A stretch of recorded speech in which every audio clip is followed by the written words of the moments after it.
Salut à tous, je suis Sam et bienvenue pour cette nouvelle vidéo récap des 4 premiers épisodes de la saison 2 de Westworld où je vais donner mon avis et ensuite on va spéculer sur ce qui pourrait arriver ensuite dans la saison. Et avant de commencer, je vous avoue quelque chose, à la base je devais faire une review de chaque épisode chaque semaine, mais malheureusement à cause de mon boulot qui me prend un temps fou à côté, j'ai pas eu le temps. Mais attention, je m'engage à partir de lundi prochain, donc je suppose que cette vidéo va sortir la semaine du 18-19, là, samedi 19. Donc je m'engage à partir de lundi prochain à vous sortir une review de chaque épisode de Westworld, soit le lundi, soit le mardi, je sais pas encore, ça dépend comment j'arriverai à trouver mon temps pour l'écrire, etc.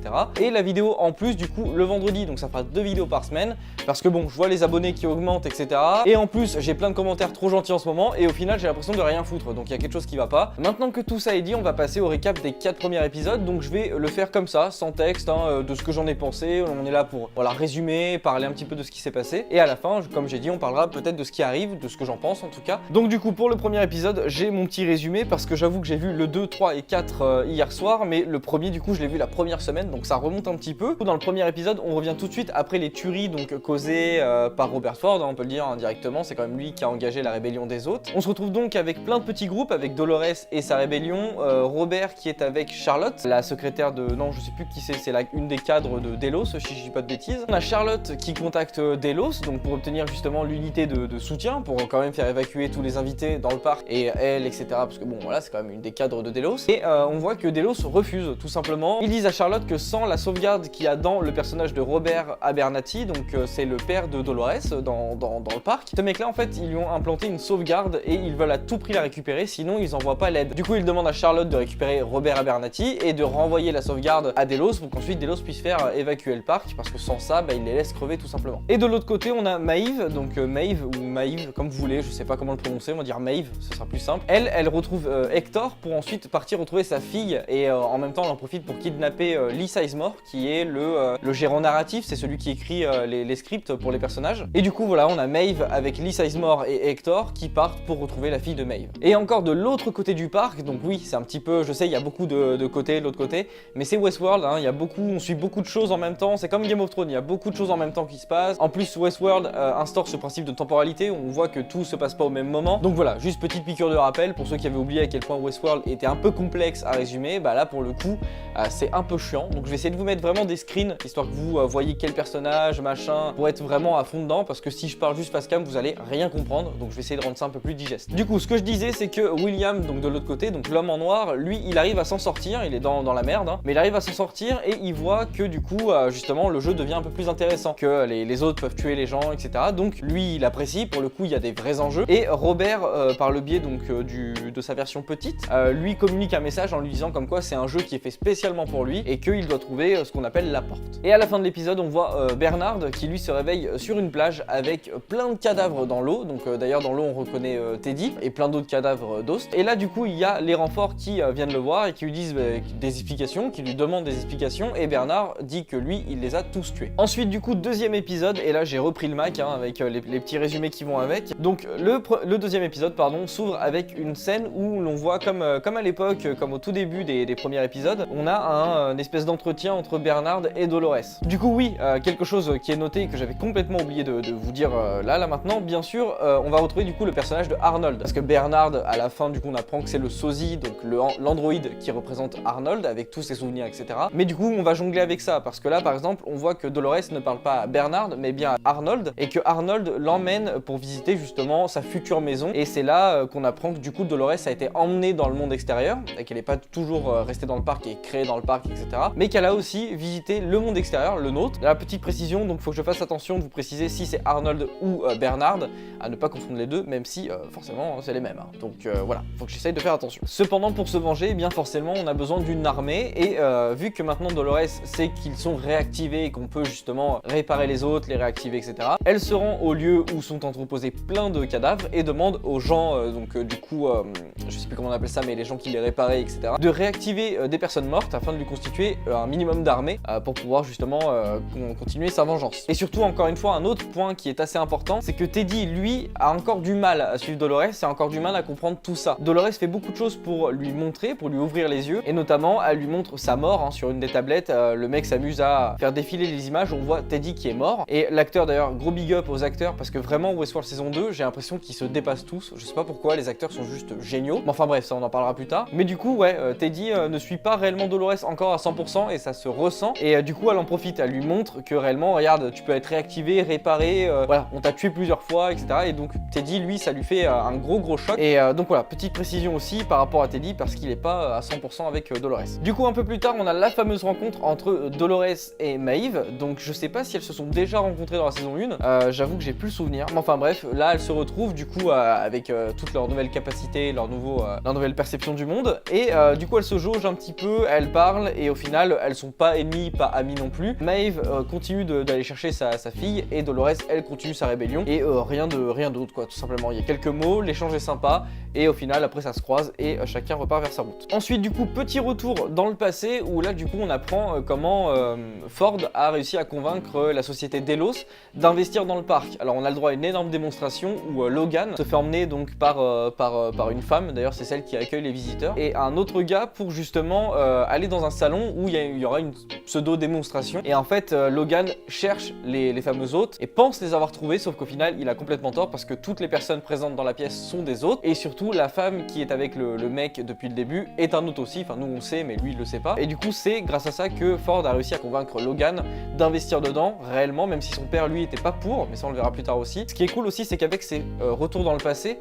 on voit que William aime Dolores, enfin du moins aime, je parle pas forcément d'amour, mais il est attiré par Dolores dès le début. Vraiment c'est pas juste quand il est arrivé dans le parc il a commencé à l'aimer, etc. Ça date même d'avant le parc, même avant Dolores, dès qu'il la voyait, dès qu'il a investi dans le parc et qu'il a commencé à voir les androïdes et qu'il a vu Dolores, il a littéralement flashé sur elle. Et donc c'est cool parce qu'on apprend que c'est pas juste une amourette de vacances dans le parc et que c'est bien plus profond que ça date même d'avant. Retour dans le présent et là donc on retrouve l'homme en noir accompagné de Lawrence. Donc Lawrence qui a joué aussi pas mal de rôles, qu'on a vu pas mal de fois dans la saison 1, qui là du coup est devenu un mec un bandit un peu lambda mais qui est très sympa à regarder.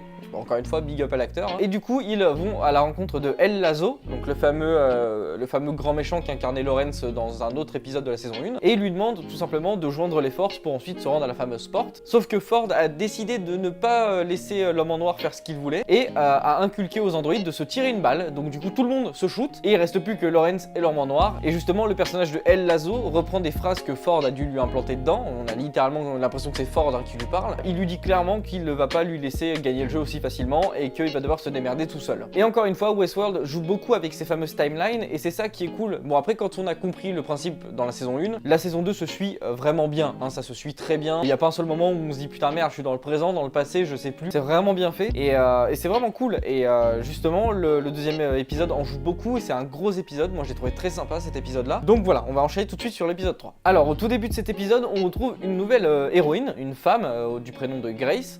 Et elle est dans un espèce de Japon féodal, elle est plus du tout dans l'ambiance que nous on connaît. Donc justement ça a un rapport avec le fait qu'il y ait plusieurs parcs et pas juste celui de Westworld, enfin vous savez avec le monde de l'Ouest quoi. Avec cette nouvelle héroïne, elle part avec son copain pour normalement chasser le tigre du Bengale, sauf que elle cherche quelque chose de plus précis.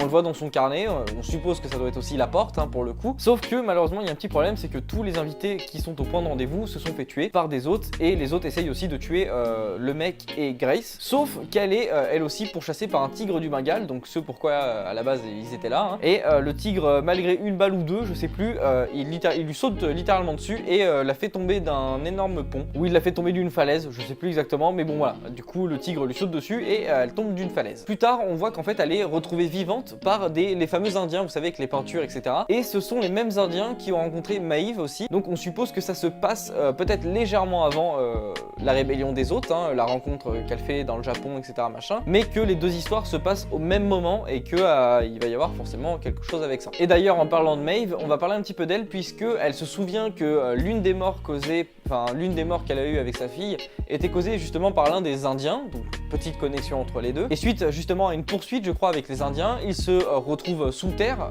et ils retrouvent Armistice et les deux techniciens que Maeve a connus au tout début, Félix et l'autre je n'ai plus du tout son nom, qu'elle est très contente de le revoir pour le coup, c'est vrai que c'est un peu grâce à eux qu'elle est devenue aussi intelligente, etc. Bon, après il y a une relation qui s'est créée entre les deux, hein, mais voilà, on sent qu'elle est contente un peu de retrouver Félix. Et suite à ça, ils ressortent encore du souterrain et arrivent dans un monde complètement enneigé. Lee gratte un peu dans la neige et trouve une tête littéralement coupée en deux, une tête de samouraï, je crois qu'elle a d'ailleurs un casque. Il du coup continue d'avancer, Lee arrive en courant et leur dit oh mon dieu, faut faire demi-tour, sauf que c'est trop tard et ils se font attaquer par un samouraï sorti de je sais pas où, et l'épisode se termine là-dessus. On revient un petit peu plus tôt dans l'épisode pour justement parler de Charlotte et Bernard, parce que du coup on sait qu'ils s'enfuient pendant un moment ensemble, sauf que là on voit que Charlotte arrive auprès des gens donc, qui sont là pour secourir tout le monde, donc l'unité de défense de Delos, et on la voit toute seule, et donc Bernard lui est pas avec elle, et là on a le droit à un petit flashback pour voir justement comment ça s'est passé, et on les retrouve contre un groupe de bandits qui vendent justement de la marchandise humaine. Dans le groupe d'otages il y a le fameux Peter Abernathy, donc Charlotte va à tout prix le récupérer, donc ils essaient de trouver un plan pour y aller, et au final il y a un truc qui est assez sympa parce que Bernard modifie le système du chef du groupe qui se met à secourir la veuve et l'orphelin et à tuer tout le monde. Il libère les otages, Peter lui va être récupéré, sauf que malheureusement ça ne se passe pas comme ça puisque les bandits qui viennent pour normalement faire une transaction avec le méchant qui a capturé tous les otages pètent un câble et décident de suivre tout le monde et de tuer tout le monde. Bernard se fait capturer avec Peter Abernathy, sauf que Charlotte arrive à s'échapper en cheval, donc on imagine que c'est grâce à ça qu'elle a ensuite rejoint l'unité de défense de Delos. Et pour en finir avec cet épisode qui est très riche en intrigues et en événements, il se passe beaucoup de choses dans ces premiers épisodes de Westworld. Dolores, elle, conclut un marché donc avec les Confederados, je sais plus exactement. Elle conclut un marché avec eux, leur dit que de toute façon sans elle, ils sont perdus, donc elle organise une défense, etc. parce qu'elle sait justement que l'unité de défense va arriver directement au château pour récupérer Peter Abernathy, parce qu'ils vont commencer par là, quoi. Elle organise tout ça, sauf qu'elle finit par les trahir, et elle laisse justement tous les Confederados là en train de crever devant le château, et elle fait tout péter pour tuer ensuite tous les humains. La bataille en soi est pas mal, vraiment, c'est bien fait, j'ai bien aimé, c'est crédible, hein, alors que l'unité de défense de Delos, ils ont des P90 et les autres, ils ont des carabines, hein, donc forcément c'est assez compliqué de pas faire une victoire écrasante, donc non, c'est plutôt bien pensé, le plan est bien pensé, sauf que pendant la bataille, Charlotte récupère Peter Abernathy qui se situe donc caché derrière le camp des Confederados où est Dolores. Il le récupère quand même, Dolores n'arrive pas à le sauver. Bernard quant à lui va tenter de s'échapper mais se fait trouver par Clémentine qui va l'assommer littéralement à coups de fusil et le traîner jusqu'à une petite caverne où on ne sait pas ce qu'il y a. Donc voilà, elle le traîne ici et elle le laisse. Et voilà, on arrive à la fin de cet épisode 3. On passe donc du coup à l'épisode 4. Allez, c'est plus grand chose à tenir et après je vous promets qu'on fera ça toutes les semaines, ce sera quand même beaucoup moins long et chiant. Dans l'épisode 4, on retrouve un jeune William qui justement parle avec le père de Logan, qui est normalement le propriétaire de Delos, et en fait on voit que il vient le voir tous les jours. On se demande ce qu'il fait au tout début, alors spoiler bien sûr parce que je vais pas non plus tergiverser 30 ans. Ils ont essayé de transférer donc la conscience du père dans l'un des robots, en fait tout simplement dans un des androïdes, et il revient le voir tous les jours, voir si justement l'androïde est capable d'accepter le corps, sauf qu'en fait on se rend compte qu'il l'accepte jamais, qu'à la fin de l'épisode William décide de tout abandonner et de dire que de toute façon des fois il vaut mieux laisser crever quelqu'un et ça sert à rien de le sauver quoi, tout simplement. On fait un petit crochet par l'histoire de Bernard, hein, parce que pour moi c'est vraiment la plus intéressante des histoires, j'aime beaucoup cette intrigue avec Bernard. Et bien devinez sur qui il tombe sur Elsie. En fait vous savez que dans la saison 1 Bernard a étranglé Elsie et ensuite du coup on pensait qu'elle était morte, enfin moi je pensais qu'elle était morte hein, pour le coup. Et en fait non, il l'a attachée quelque part, lui a donné des vivres et revenait lui donner des vivres et juste il l'a laissé là-bas. Voilà, il l'a laissé tout le temps là-bas. Alors bien sûr c'était pas vraiment Bernard puisque c'était Ford hein, qui a contrôlé Bernard pour qu'il fasse la sale tâche, hein. Mais au final voilà, on apprend qu'il y a un retour de Elsie, donc elle lui fait pas du tout confiance au début, ce qui est bien normal, sauf que Bernard lui prouve que c'était pas lui et que c'était Ford qui contrôlait son corps à ce moment-là, enfin bon, c'était Ford qui lui donnait les instructions, et on apprend que derrière Elsie, donc derrière l'endroit où elle est attachée, il y a une espèce de pièce secrète où Bernard revenait régulièrement, donc sans s'en rendre compte bien sûr, parce que lui il a juste des souvenirs qui remontent aléatoirement et c'est justement ce qui cause ces fameux troubles. Et on apprend qu'il développait une espèce de technologie pour insérer la conscience d'un homme dans une machine. Et là forcément ça nous rappelle ce qu'est en train de faire William à ce moment-là. Et on apprend que oui, en fait derrière justement ce labo, il y a une pièce et dans la pièce il y a le père de Logan, là où William revenait régulièrement pour justement voir si l'autre acceptait la conscience humaine. Et voilà, donc on apprend qu'en fait tout était lié, que Bernard travaillait là-dessus lui aussi. Et c'est vraiment une chouette intrigue et j'aime beaucoup. Pour l'épisode 4, pour le crochet de Bernard, on en est à là. Il retrouve de plus en plus de souvenirs. Et j'espère vraiment que Bernard va devenir un personnage fort parce que j'aimais beaucoup le Bernard dans la saison 1, sûr de lui, etc. etc. J'ai beaucoup aimé sa destruction parce que c'était un androïde et donc le mec ça le chamboule complètement. Mais j'aimerais bien que Bernard redevienne un petit peu le mec, voilà, Calagnac, le génie un peu. Enfin, voilà, que Bernard revienne un peu sur le devant de la scène, j'aimerais bien parce qu'on est déjà donc au 5e épisode qui sortira donc dimanche, et j'aimerais vraiment que Bernard redonne un peu de lui, hein, vraiment qu'il redevienne un peu ce mec, voilà, le battant, voilà, j'aimerais bien. Voilà, je sais pas si vous voyez ce que je veux dire, mais voilà, j'avais envie de dire ça sur Bernard parce que le Bernard de Strong, il me manque un petit peu. Et enfin, on va en terminer par l'homme en noir parce que justement, lui aussi, son intrigue, je l'adore. Alors, l'homme en noir arrive donc au village de Lawrence pour justement retrouver des gens, et malheureusement, le village s'est fait prendre d'assaut par l'un des bandits qui a libéré Teddy un peu avant, parce que Teddy devait l'exécuter et il l'a laissé partir. Ce mec-là a pris le contrôle du village de Lawrence et est devenu un peu le chef, un peu le tyran, hein, de ce truc-là. Il veut savoir où se situent les armes et c'est pour ça qu'il réunit tout le monde dans l'église pour interroger les gens, etc. Vraiment, c'est le mec, le gros tyran. Mais encore une fois, l'acteur est super bon et on y croit vraiment. L'homme en noir décide de traiter avec lui et de lui dire où sont les armes parce que Lawrence lui a dévoilé un peu avant. Et au final, Lawrence du coup se sent complètement trahi et l'homme en noir se dit que de toute façon, il s'en fout, hein, c'est que des autres, et lui, il va juste atteindre la fin du jeu. Donc, il décide de trahir Lawrence, de dire le secret où sont cachées les armes, pardon. Mais un peu après, justement, quand la nuit arrive et que la femme de Lawrence va l'empoisonner, etc., que Lawrence se fait carrément maltraiter devant l'homme en noir, et ben, il se sent carrément mal. Hein. On va arrêter de l'appeler l'homme en noir, on va l'appeler William, sûrement tout le monde saura qui c'est. Et bien, William, malheureusement, commence à ressentir des remords et on sent qu'il est attaché à Lawrence et que vraiment, ça le fait chier. Voilà, vraiment, c'est ça qui est super cool, c'est qu'on le sent. On sent que vraiment, il a de l'empathie pour Lawrence, alors qu'il les a toujours considérés comme des pauvres robots. Il s'amusait à leur dire des fois, ouais, t'es qu'un robot, machin, t'en fais pas, boucle narrative, ça les faisait bugger. Enfin, voilà, vraiment, c'était le mec qu'on avait rien à foutre et pourtant, il est grave attaché à Lawrence et c'est super cool de voir ça parce que bah, ça prouve que c'est pas juste un enfoiré et que voilà, que ça bosse derrière, quoi. Il sauve Lawrence avec une phrase que j'ai adorée, bon, ça, je vous laisse découvrir l'épisode, avec un gunfight que j'ai adoré aussi. Et un petit peu, donc après, à la fin de l'épisode, à la fin de l'épisode, eh bien, on retrouve Grace qui s'est échappée et elle regarde William et elle lui dit salut papa. Donc voilà, encore une fois, grosse révélation, j'ai adoré ça aussi. Je me suis demandé qu'est-ce que venait foutre une héroïne ici, Grace, et ben en fait c'est la fille de William, donc de l'homme en noir. Et on sait que les relations sont plutôt tendues, on sait que William pense que sa fille le préférait mort, etc. Beaucoup de choses, donc c'est vraiment cool. Et donc voilà, on va en terminer tout de suite avec la conclusion et on arrêtera là. Pour conclure, j'ai vraiment adoré ce début de saison 2 de Westworld. J'ai trouvé ça super cool, vraiment les épisodes sont vraiment très riches, il y a beaucoup de choses et le seul problème pour moi c'est que justement il y a des fois trop de choses. On doit tout le temps se concentrer sur Westworld. Vraiment, faut pas lâcher une seule seconde l'épisode parce que sinon vous pouvez louper une phrase et à partir de là c'est la merde, hein, et vous loupez toute une épopée. Hein. Vraiment, c'est le seul petit bémol que j'ai à dire sur Westworld, c'est que des fois il y a trop de choses, mais au-delà de ça, c'est bien foutu, c'est vraiment un régal. Les visuels sont trop cool, les acteurs se dépassent, on dirait qu'ils sont tous tellement contents de jouer là-dedans qu'ils se donnent tous à fond. Vraiment tous, ils sont tous géniaux. Il y en a pas un seul que j'ai trouvé un peu bizarre ou le mec qui jouait pas assez. Enfin vraiment, c'est crédible à fond, à mort. Je sais pas quoi vous dire d'autre. J'espère que ce petit récap des 4 premiers épisodes vous a plu. J'ai donné que très brièvement mon avis parce que ça sert à rien de le donner pendant 10 minutes aussi. Hein. La vidéo va être déjà très longue à mon avis, donc je vais pas avoir besoin de le dire parce que bah, je vais tourner en rond.